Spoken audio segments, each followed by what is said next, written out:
You wake up one day and discover you see everything others don't. I'm not talking about ghosts or tavern spirits.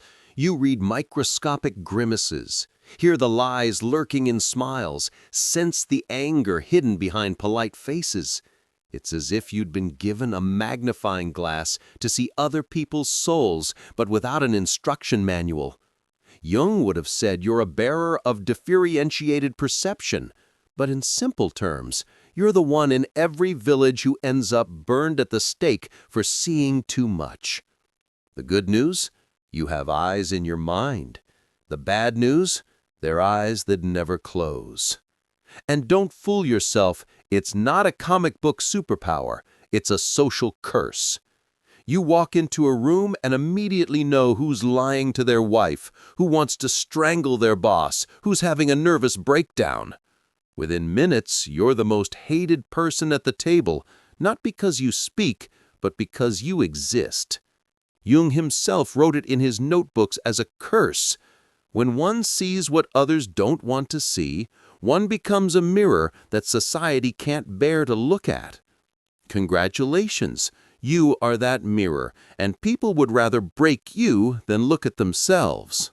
If you recognize yourself in this mirror that others can't stand, leave a like immediately. I will understand that you are not alone in seeing what others pretend to ignore.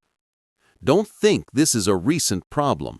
In 1913, while he was arguing with Freud and spiraling into his own personal crisis, Jung received a patient who was practically your spiritual ancestor.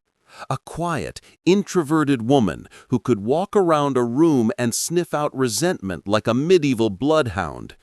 Jung wrote that the patient displays an incredible ability to perceive the unconscious contents of others, but this ability brings her suffering rather than benefit. Jung wrote it with the calm of someone observing a fire and taking notes. In short, she saw everything, and for this reason she was destined to remain alone, hated, and unemployed, because no group tolerates a walking oracle who unmasks collective hypocrisies. You're not suffering from hallucinations. You're not delirious. You're too lucid, and that's your problem. While others take refuge in the theater of convention, you're the one dismantling the scenery and exposing the hanging strings. It wasn't psychosis, it wasn't delirium, it was consciousness so advanced that it became socially dangerous. Jung noted with the seriousness of a notary from hell. In other words, you're not sick, you're too healthy to survive among people who feed on illusions. Your brain is like a lantern lit in a rat-infested cellar. It illuminates everything, but then you wonder why the rats are jumping on you. Jung was shocked by this condition. He realized he wasn't observing a pathology, but the result of an excess of consciousness. When the unconscious becomes too conscious, the social world collapses. Your mind records details like an obsessive copyist monk, the forced laughter that hides desperation, the excessive silence that covers a betrayal, the sigh that weighs as much as a funeral. Everyone else moves happily within the collective illusion, while you're the spoilsport, turning off the music and turning on the lights mid-dance. From here, Jung introduces the concept of participation mystique, not a medieval dance, but a psychic phenomenon. Your soul becomes a sponge that absorbs not only words, but the entire unconscious atmosphere of the village. You don't talk to people, you unload them onto them, like an old, constantly connected modem. The result? You're overwhelmed by other people's emotions, to the point where you can no longer distinguish whether the pain you feel is your own or that of the neighbor who greeted you rudely yesterday. Jung wrote it almost with resignation. There are individuals among us whose psychic apparatus is so refined that it absorbs not only conscious communications, but the entire unconscious atmosphere of the environment. Translated, you're a human sponge, and you can't even squeeze yourself. And here's the deal. Others perceive you as creepy. You can't work because you destabilize offices with your mere presence. You can't cultivate friendships because no one likes feeling dismantled like an IKEA piece before your eyes. You can't even joke because when you laugh, everyone wonders if they've seen something horrible inside them. You don't live. You're a constant, burning mirror, burning the face of anyone who dares to look at you for too long. According to Jung, you're not alone. There are various species of this damned breed of inner seers, as if nature had fun creating alternative versions of the same torture. Imagine a country fair with 4 stalls, each displaying a different type of hapless intuitive, and you naturally wander through them wondering which of these monsters most resembles you. The first is the intuitive sentimentalist, not in the romantic sense, but in the sense that they experience their neighbor's stomach cramps, cry the tears another holds back, and find themselves sweating the anguish of someone who's just lost a chicken. Jung wrote that these people live in a state of perpetual emotional contagion. Translated, they're living sponges, and every hug is a sentence to days of stomachaches that aren't exactly. Next comes the intuitive sensory system, a kind of shaman with a keen nose. It smells fatigue before you notice the dark circles under your eyes, tells you you're about to get sick while you're still celebrating, and perceives muscle tension as if it were an alarm bell. They are early warning systems for psychological and physical illnesses, Jung writes. Forget about a doctor. Just invite one to dinner and they'll diagnose gastritis from the way you chew. Finally, the rarest, the pure intuitive. A creature who sees everything, absorbs everything, and cannot organize anything. He lives like a dusty archive where thousands of documents enter every day and no one classifies them. They receive immense quantities of unconscious information without having the structure to process it, Jung noted. Imagine them like a farmer who harvests all the grain but has no bags. In the end, he drowns in his own harvest. You probably recognize yourself in one of these 4 walking nightmares. Or maybe you're a mix, which means fate has given you a discount. You've got all the curses in one package. The first danger is the disintegration of the collective. You see too much and become an unwitting saboteur of the illusions that hold people together. Jung said it bluntly. He who perceives too clearly threatens the collective agreements on which social cohesion is based.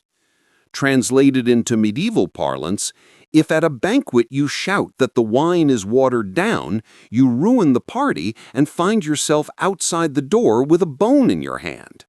Families, villages, even guilds function because everyone pretends not to notice the cracks in the walls.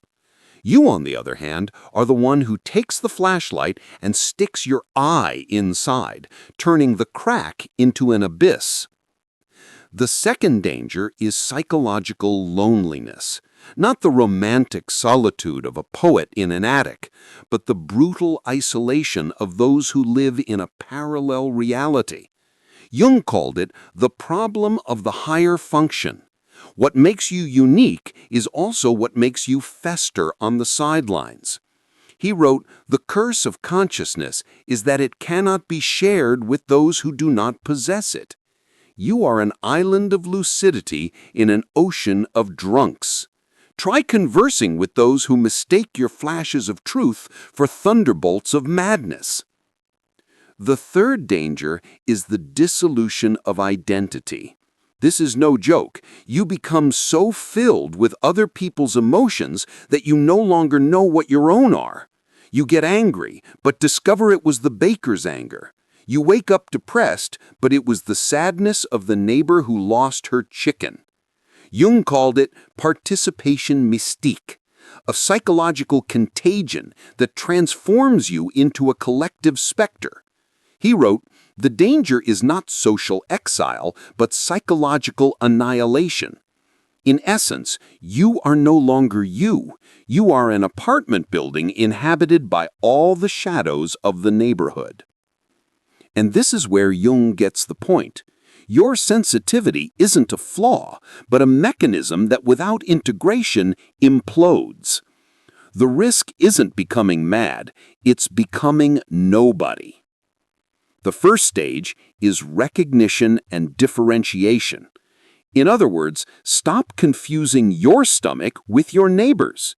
Jung called it conscious discrimination, establishing what belongs to you and what belongs to others.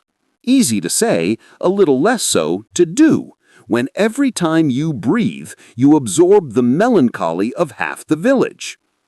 This is why Jung ordered his patients moments of absolute solitude, as if they were hermits, not to enlighten themselves, but to let the murky water settle. Only in silence can you understand whether the voice tormenting you is your own or that of your aunt complaining about her husband. The second stage is the most painful, the integration of the shadow. You see the shadows of others because you don't want to see your own. Every time you point the finger at a liar, there's a little Pinocchio inside you who nods. Jung warned, everything that irritates us in others can lead us to an understanding of ourselves. In practice, if your neighbor seems like an asshole, maybe you're an asshole too, but you don't want to admit it. Only by accepting your own share of baseness can you stop obsessing over that of others. It's not moral, it's mental hygiene. The third stage is the most subtle. Conscious participation. It means you can't lock yourself in a monastery and ignore the rest of the world. You must learn to enter into collective dynamics without being devoured. Jung spoke of psychic containers, the ability to host other people's emotions for a while without confusing them with your own. Like a tavern with clear rules. Guests come, eat, then leave. You don't turn your home into a dormitory for everyone's anguish. Individuation, after all, isn't about disappearing into the woods, but learning to remain in the public square without being stoned by other people's unconscious. So Jung transformed your curse into a spiritual calling. You are not a screaming prophet, you are a bridge. Not a pyre, but a fire that illuminates without burning. Take Nietzsche, the philosopher with the invisible monocle who saw behind all masks. For Jung, he was the perfect example of unintegrated perception. He saw the lie of religion, the emptiness of convention, the cracks in morality, a true destroyer of illusions. But he didn't know what to do with all that incandescent material, so he ended up using it as a weapon, hurling his insights at society like a blacksmith throwing red-hot iron into a crowd. Jung commented with surgical coolness. Nietzsche possessed extraordinary intuition, but he remained identified with his higher function instead of integrating it into a balanced personality. Translated, he was devoured by his own genius. Seeing too much without containing leads to collapse, and he was living proof of this. Then there's Meister Eckhart, the medieval mystic who knew how to tame the dragon of perception. He had insights that pierced the walls of reality like a divine catapult. But instead of shouting them angrily to the world, he transformed them into teachings people could listen to without running away screaming.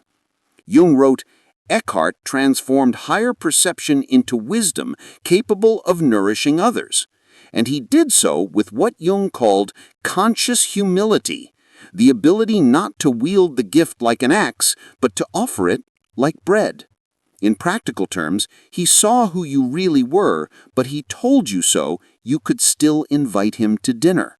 Now tell me, could you handle the weight of seeing all this, or would it destroy you? Leave a comment and like.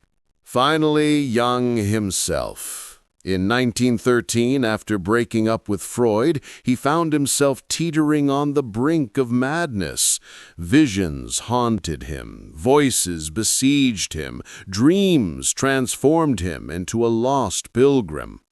I was threatened by psychosis and was saved only by the ability to understand what was happening to me through working with patients, he confessed. Simply put, his own mind wanted to engulf him, but he decided to become an explorer in his own hell. He transformed his descent into darkness into what he called the Red Book, a diary of visions so surreal they seemed written by a crazed monk on acid, but which became the foundation of his psychology. Jung succeeded where Nietzsche failed. He integrated the abyss rather than letting it swallow him. According to Jung, if you have this monstrous perception, you can't get by alone. You must find the few who hold the mirror up without running away in tears. He called them the few who understand, and without them you risk becoming a failed saint, or worse, a full-blown madman. The first type is the individuated, souls who have been through their own hell and emerged with their clothes burned but intact. You recognize them immediately. You look at them and feel that they truly see you. They aren't frightened if you tell them that the village chief is desperate beneath his armor because they too have come to terms with their own shadow. Jung described them as part of the conscious minority. They are as rare as drinking water in a swamp, but indispensable. Only with them can you be authentic without being crucified. The second type is those on a journey. They don't yet have your perception, but they're working on it. They undergo therapy, they delve deep within themselves, they pray or meditate, it doesn't matter how. They don't possess the gift, but they respect it. Jung said, "He who has begun to know himself can bear to be known by others." They don't look at you as a monster, but as a traveling companion who has seen another stage. The third type is that of natural containers. They don't have your vision, they have no vision at all, but they have broad shoulders. People hardened by misfortune, who have weathered storms and buried half their dreams, and for this very reason they know how to contain the chaos of others without collapsing. You can place part of the burden on them and they don't break. They remain there, solid as old oaks. Jung described them as natural container functions, beings who, while can't see the bottom of the abyss, can hold your rope while you lower your gaze. The problem, Jung said, is recognizing them. That's why he invented a little gradual disclosure protocol.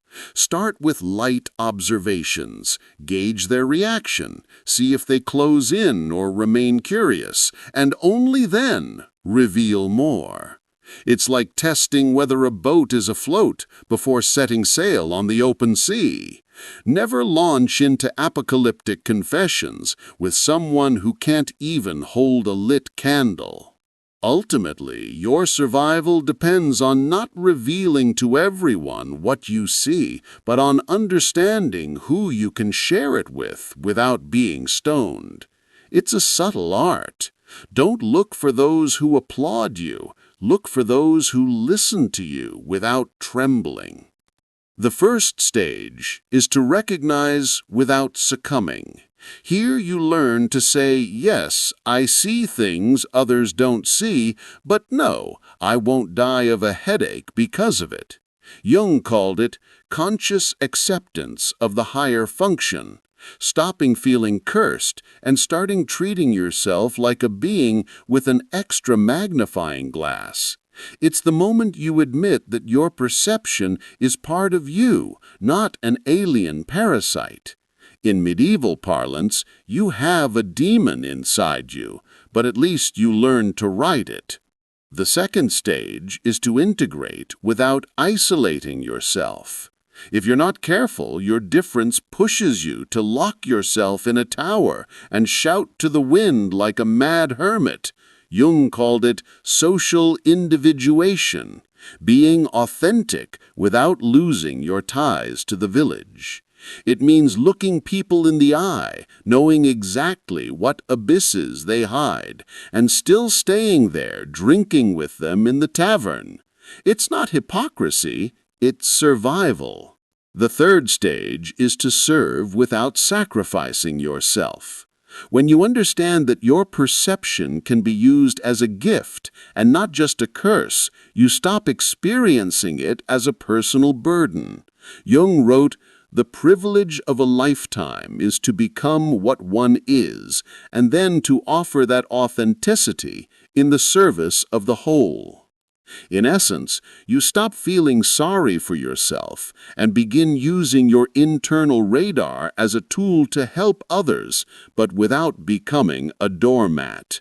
This is the moment when the seer stops cursing his eyes and begins lending them to those who cannot see.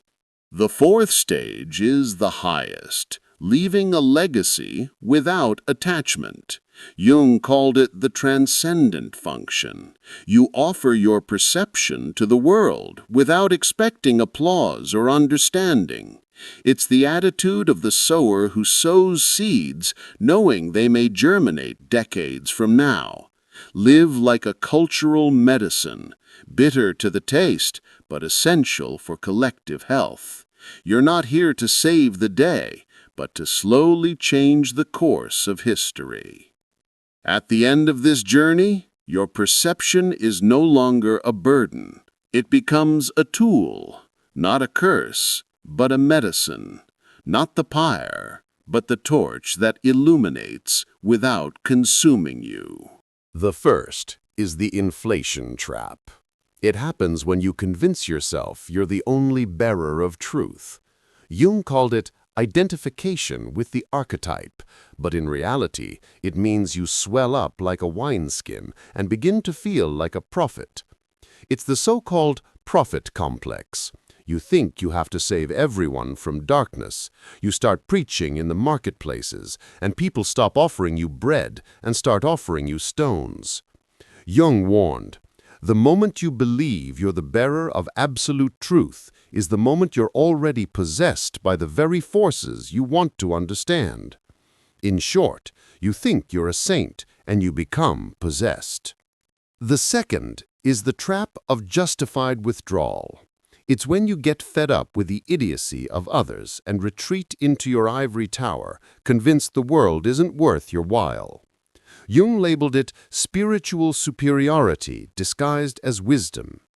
In essence, you escape not because you're too enlightened, but because you're too tired. But complete withdrawal isn't transcendence, it's defeat. You're not a mystical hermit, you're just someone who's thrown in the towel. The third is the trap of the compulsive rescuer. You convince yourself that your value exists only if you help. You live to fix others like a locksmith obsessed with broken locks. Jung described it this way. When perception becomes identity, the person disappears behind the function. You become an instrument, you forget your life, and you die if no one asks you for advice.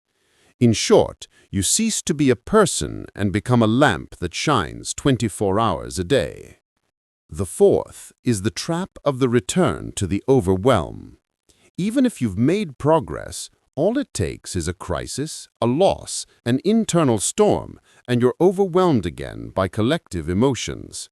Jung emphasized that integration is never a definitive diploma. It's a living process to be nurtured daily. This is why he recommended constant practices, moments of solitude, consciously choosing when to use the gift, continuous work with your shadow, contact with people who can bring you back down to earth. It's not a final victory, it's a perpetual dance with chaos, and you must learn to keep pace. Ultimately, Jung summed it all up like this. The integrated individual does not achieve perfection, but learns to dance consciously with his own psychological complexity. You are the dancer, the music is made of shadows, and the dance floor is your mind. According to Jung, you're like a scout sent into the dark forest before the rest of the caravan dares enter. You see paths, ravines, hidden beasts, and you return to tell them. The problem is, others laugh, accuse you of lying, and send you to the stake. But you're still the first to mark the map. What appears in the individual as psychological insight will later manifest in the collective as cultural transformation, Jung wrote. In other words, your headache today becomes tomorrow's philosophy. And it's not just theory. Throughout history, your peers have always appeared too early. Mystics who spoke of unity when people were still burning witches. Philosophers who tore down idols while the village built new chapels. They were what Jung called the bearers of consciousness, pioneers who saw what the group could not yet admit. It's no coincidence that they often ended up persecuted, and only centuries later were they celebrated as geniuses. In short, if they call you crazy today, consider it a down payment on the monument they may dedicate to you in 2400. Jung also wrote that the individual is always the bearer of the living spirit, the one who brings change to society. Not kings, not priests, but awkward visionaries, those who seem to speak to themselves while actually debating with the collective unconscious. You are the living laboratory. You experiment within yourself what will one day become the unwritten law of all. Your personal anxiety is, in reality, the thermometer of humanity's future fevers. And in the present, according to Jung, modern psychics detect crises in advance that others don't want to see. The environmental collapse knocking at your door, the wars brewing, the new religions emerging in the form of technologies. You're the one who feels the earthquake before the earth shakes, and naturally no one believes you until the house collapses. It's the fate of human radar, to be whistled off because the alarm goes off too early. But Jung reversed the perspective. Your private pain is a public service. Your hypersensitivity is not a condemnation, it is an evolutionary mission. You were not born to be a martyr of consciousness, but rather the bridge between what is and what is becoming. Not to shout from the altar, but to embody more conscious ways of being alive.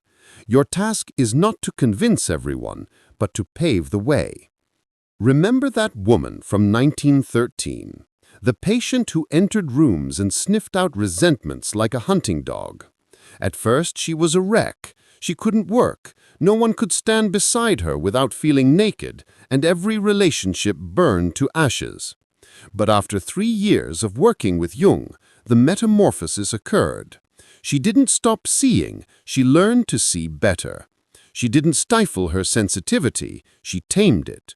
She finally distinguished her own pain from that of others, found a career as a counselor where her radar was no longer a curse, but a tool, and above all, she built bonds with those who appreciated her vision instead of fearing it.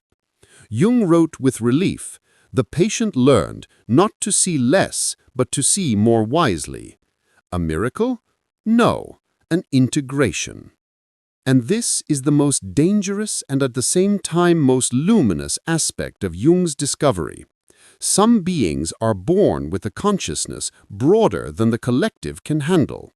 It's as if they were sent from the future, and this condemns them to two opposing destinies.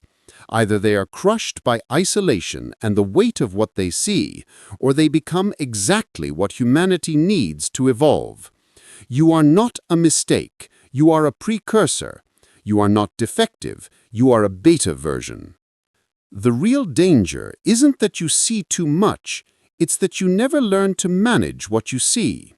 It's getting stuck in the curse without crossing the bridge of integration. Jung repeated it like a warning engraved in stone. The gift is not the burden. Unawareness of the gift is the burden. And here his voice seems to reach you today. You are not too much for this world. You are exactly what its evolution requires. And so the circle closes. The vision that destroys you is the same one that can transform you. The eye that isolates you is the same one that can guide you. You don't need to turn it off. You need to learn to hold its light. In this way, what condemned you becomes medicine for you and for others. Because consciousness doesn't ask for martyrs, it asks for pioneers, and you who see what others don't are already on the path. And now that you've followed Jung into this disturbing discovery, ask yourself, what type do you belong to? How much of what you truly feel is your own, and how much is the burden of others? These questions may sting, but they are proof that you are alive and that your gift is not an accident. If you've made it this far, leave a like, not for me, but to remind you that your deception is not a curse, it's a seed that can grow. And if you want to continue traveling through the shadows of the mind with me, subscribe to the channel, activate the bell, and stay connected. Thank you so much for sharing this journey. See you soon, traveler of consciousness.